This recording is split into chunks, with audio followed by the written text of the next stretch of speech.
Hey gang, I am at Eternal Valley Memorial Park. I'm in a town called Newhall. It's northwest of Los Angeles. We're in Los Angeles County here. I'm here to pay respects and remember a little 7-year-old girl who is completely forgotten, along with her father. You can call it two victims. It happened a long time ago. And there's also the story of the perpetrator that killed her that affected the death of her father as a domino effect, and he's probably changed his name and he's probably walking amongst us today, who knows. But her name is little Sarah, again 7 years old. Father's name was Wallace Mann, and the mother's name was Linda. Now they all lived together, and at some point Linda wanted to get a divorce from Wallace. There were some issues going on with him emotionally. She says it stemmed from when he was little. In any respect, she wanted to leave him, and she wanted sole custody of Sarah. They basically cut Wallace out. She basically cut him out, court order, can't see the kids, can't see me, just slice it up. And that really devastated him. But be that as it may, it was a court order. You have to abide by it. He went into a deep depression. He was in a very fragile state when little Sarah disappeared. And, you know, sadly to say, she was murdered. So let's take a walk to her grave. I'll tell you the very sad story. It's right down here. And I'll tell you what happened to little Sarah. Just terrible. Beautiful little girl. She was very outgoing. Everybody loved her, of course. It was on March 23rd, 1989, when she disappeared. She was playing near her home. And the sheriff's department, obviously, they started a search right away. The local residents got involved. It was in the undeveloped area of where little Sarah lived, where they think she disappeared. And it was not long after that a woman that was living 5 doors down from Sarah investigated a bad odor in her house. It smelled, and she found little Sarah in the bedroom. She was dead. And whose bedroom was it? It was the bedroom of a boy named Curtis Cooper. Curtis Cooper was, I guess, boarding there. I'm not sure what the situation was, but Curtis Cooper was hiding her body behind his bed. Now, he was charged with killing her and hiding her body for 3 days. Ended up going to juvenile court. And you can just expect what happened. He was sentenced to 25 years to life in prison. In the end, he would probably spend about, I think it was 10 years in custody before the California Youth Authority, who was retaining jurisdiction over him. Once you reach 25, I guess they let you out. And he's gone. What happened to him? Can't find anything.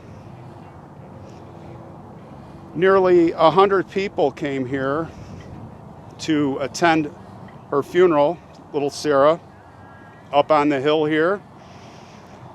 And they contributed. The people here are just awesome because they contributed $30,000. Gave it to her family. And you can tell no one has been here for a long, long time. It is just covered in mud and you can't even read it.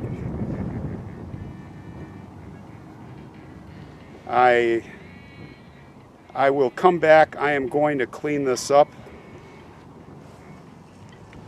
And I'm going to bring a flower. So let's do that, and then I'll tell you the rest of the story. All right, guys, pretty big mess here that I got it pretty well, her stone pretty well cleaned up, and I'm going to come back. We'll get that stuff later. We got a rose, but I wanted to show you, I had no idea, but that little Sarah's picture emerged, and it's kind of tough to see, but there is her picture etched in the granite. As I've always said recently, these, you know, you guys that are doing your etched granite, just etching, blasting the surface like this, it's not going to last more than 100 years. You can see that's 1989, and that's almost halfway gone. So as a side note, the roses you can see are etched deeper, as is the inscription.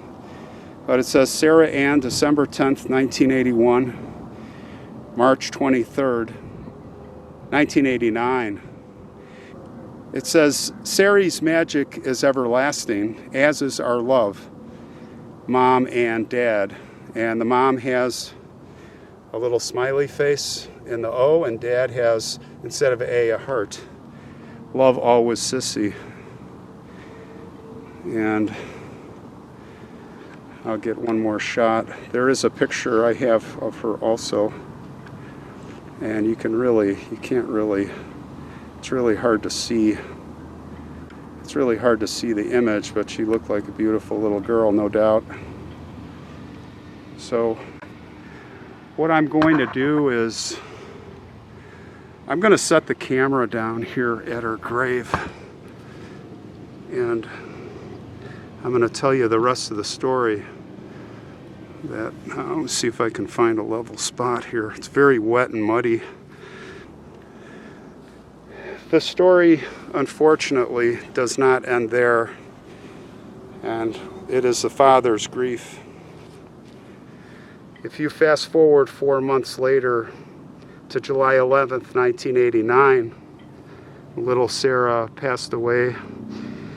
Wallace Scott Mann, he was here, right here. He spent all day at a vigil at Sarah's grave here. Sometimes he would sit on the grave, here where I'm kneeling. Sometimes he would get in his car over there. He would watch the grave all day. A cemetery worker here saw him use red paint to fill in the lines of that happy face and that heart you see carved into the stone, where it said, everlasting is our love, Mom and Dad. Now, sometime during the night, right here, guys, her father, I can't say what happened, okay, because it's against YouTube policy and guidelines, and I'll have the video removed, but look in comments. I'm sure you guys can figure out what happened. We found her father here the next day, slumped right over this grave, right where we are, dead. Wallace was dead. Cemetery worker found him. They were doing the sprinklers, and they thought he was just asleep here, 7 a.m. But when he attempted to rouse him, he realized that Wallace was dead.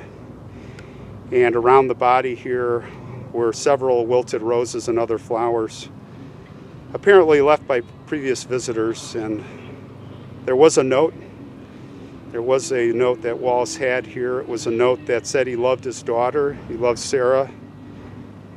And as the county coroner's office investigator said, that it said things like I love you and other things, rambling things, loving things. He could tell that Wallace cared deeply for Sarah. There was a second note found, and it more specifically detailed his grief about the separation from his family, and of course Sarah's death put him over the edge. It said, when they took away the visitation rights, they took half my life. when he killed her, he took the other half.